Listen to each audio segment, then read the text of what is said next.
Woo! What's going on, everybody?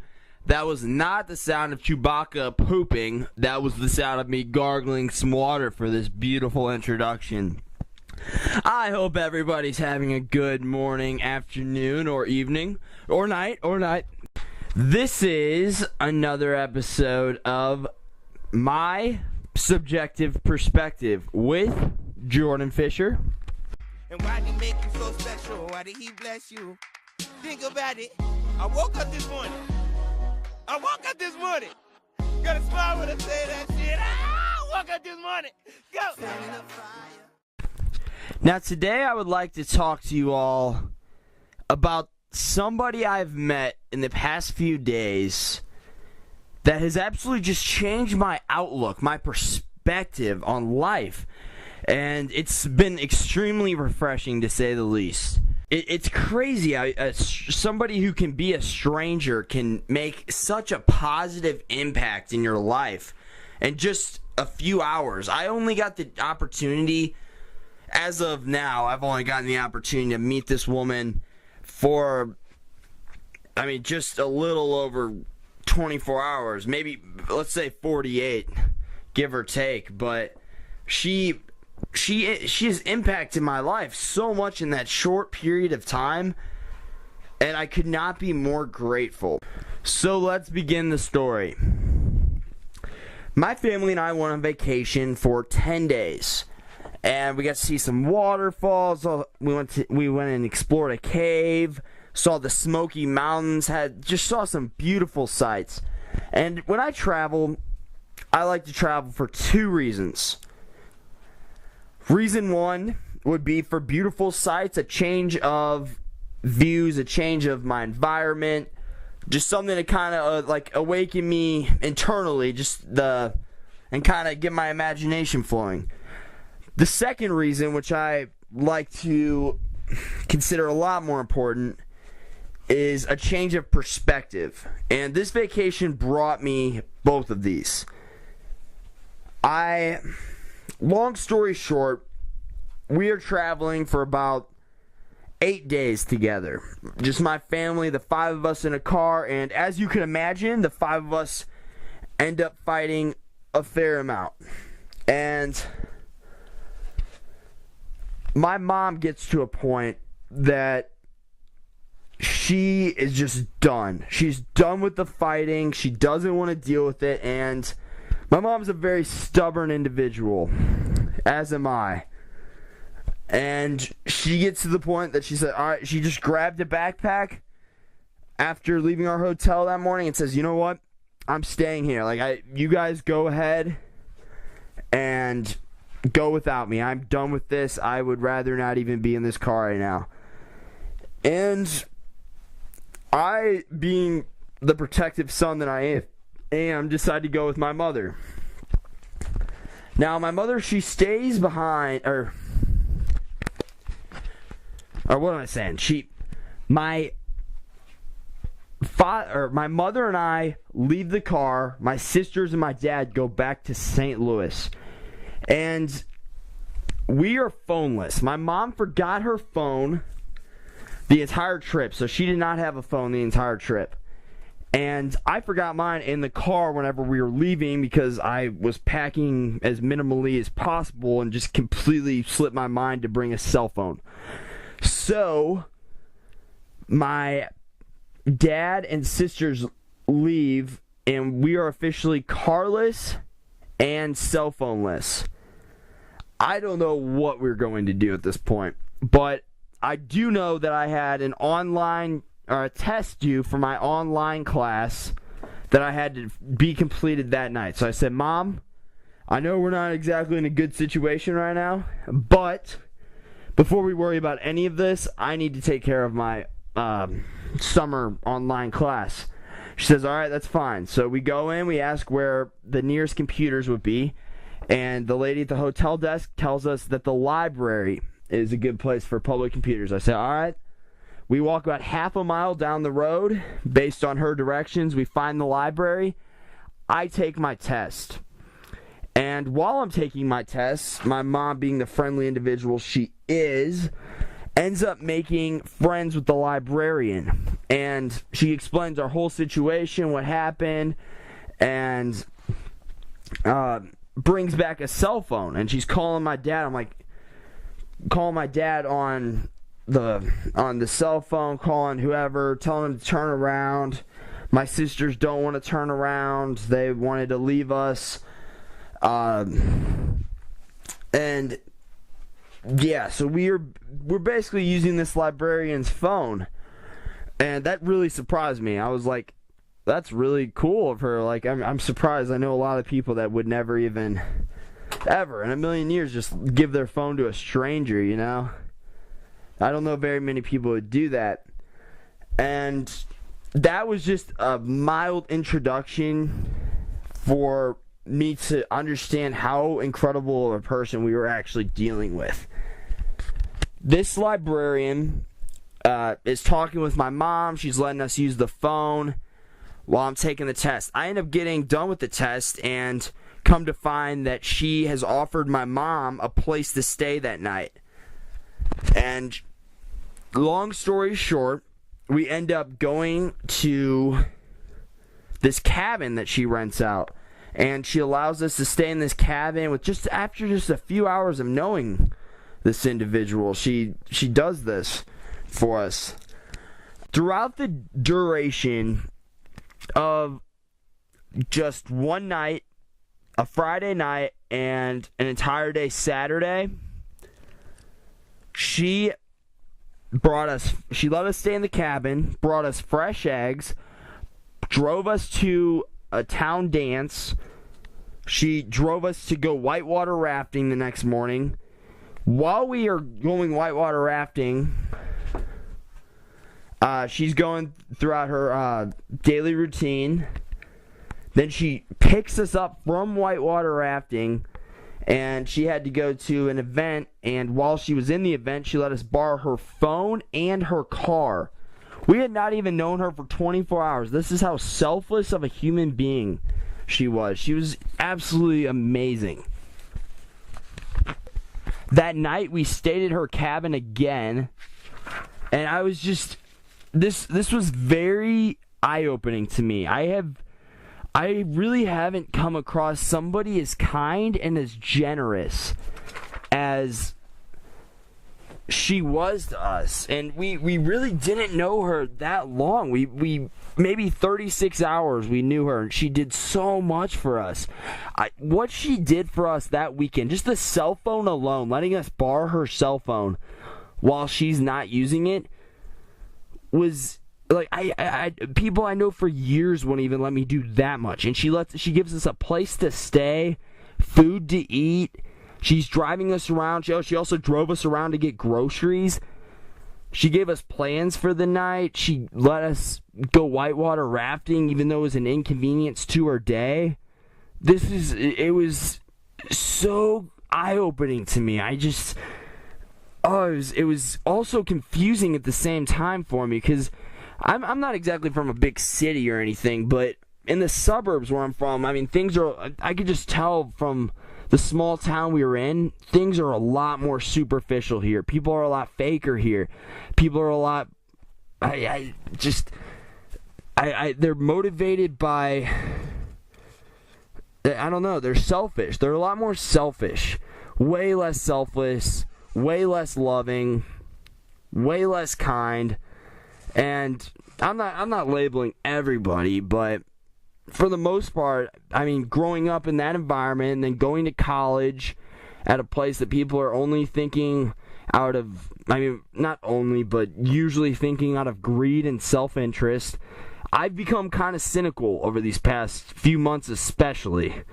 I guess I was a little bit that way growing up, but especially these past few months, I've grown to be pretty cynical. And then this amazing, kind-hearted, generous human being comes into your life and does so much for you. A stranger.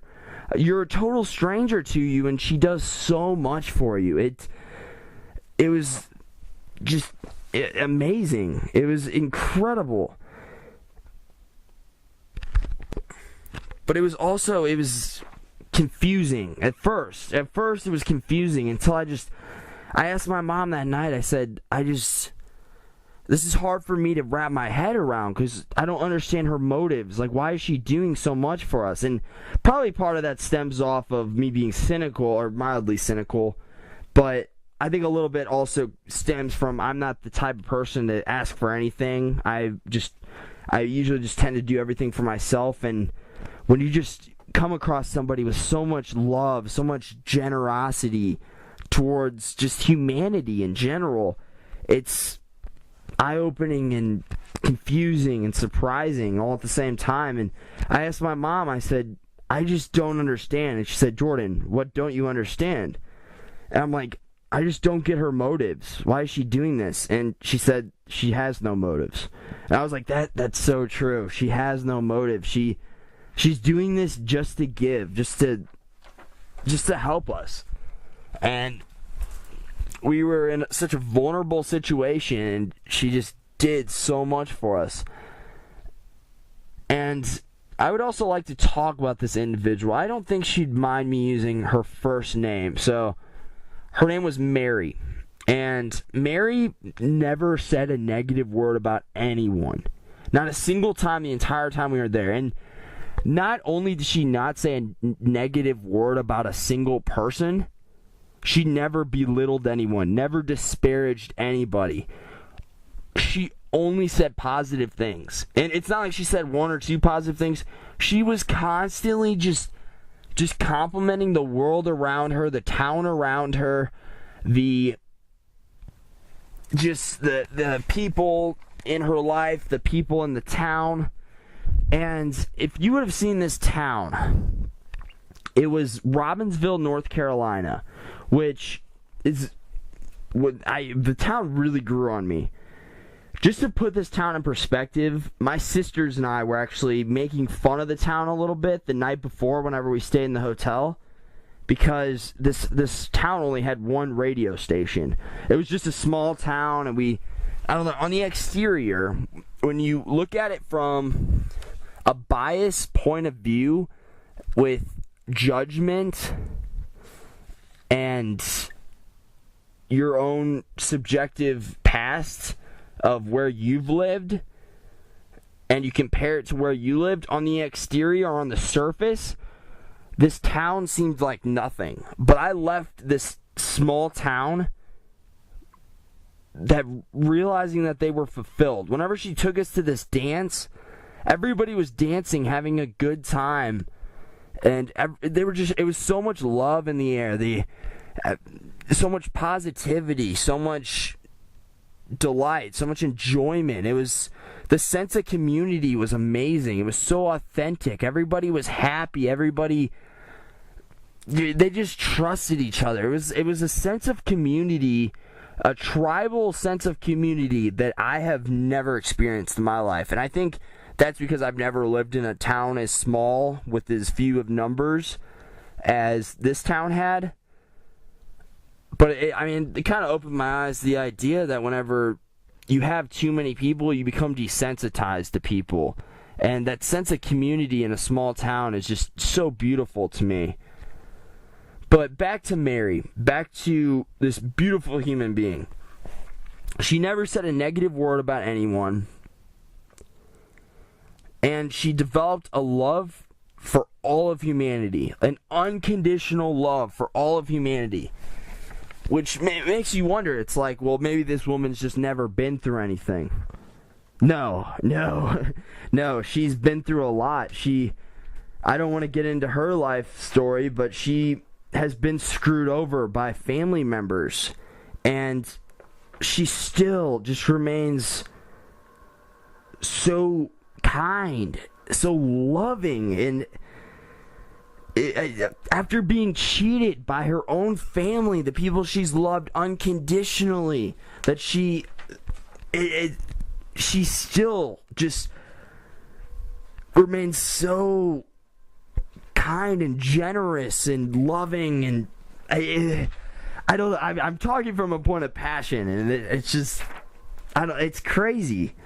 And I think we all could be a little bit more like Mary in that sense. And what she made me realize, that whenever she was telling me and my mother about what she had been through with her family screwing her over, I don't want to get into it, but it made me realize that you can't fight hate with hate.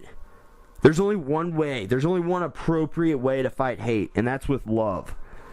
And she led this by example. She never said these words to me, but she led me to the epiphany, the realization that that's the only way to fight hate. And she is a prime example of that. And I think everybody could be a little bit more like Mary in that regard. And she just made wherever she was a better place, a better environment, just by being there, just by positivity, regardless of what other people are going to say. She realized that she could control what was going on inside herself. She couldn't necessarily control the hatred from the outside world, but she could always control herself and always give more love to the world, always make her community a better place. And that was another thing. She was very involved in her community. She was so proud of this town. And while we were driving through this small town that I was making fun of the night before, she is just talking about it like, oh, I just love this. I just love that. Oh, that's just the absolute greatest. This is beautiful. And like I said, on the surface, from somebody from my perspective who comes in from a little bit bigger of towns, who's lived in Chicago for a little bit, who is kind of comparing my own biases, my own subjective experiences to this small town and saying this small town isn't shit. But no, this small town was everything to Mary. She just loved this place, and it was beautiful to me. And I don't know, I really learned a lot from this individual, and I really think she made a positive change, not just in the short term, but in the long term. And I think I'm going to start treating people more like Mary does. I'm going to project more love into this world. I'm going to project more just kind-hearted spirit. Just regardless of what this world throws at me, I can always control how I respond. And yeah, that's the story of Mary, the most giving human being I've really ever come in contact with. Actually, whenever I was leaving the trip, I asked her, I said, do you mind if I call you Aunt Mary? And she was very excited that I asked her that. And yeah, so I think I guess what I'm trying to say is we could all be a little bit more loving. We could all give back to our community. We can all just develop a love for all of humanity, regardless of how a majority of the people walking this earth might be motivated by greed and self-interest. We can always still treat them with love, and maybe they're not necessarily people you want to surround yourself with, but you can always try to make this world a better place, regardless of what they're doing, even if they're just going to take. I guess this sums up the podcast. Wow, I feel better. I was just reliving the experience, and it was just absolutely beautiful to me. Very happy that happened, that I had the chance, the opportunity to meet such an incredible human being. Alright, that wraps up episode number blank. I don't even know what I'm on right now, of my subjective perspective with Jordan Fischer. Thank you all for listening. Have a blessed and beautiful day. Deuces.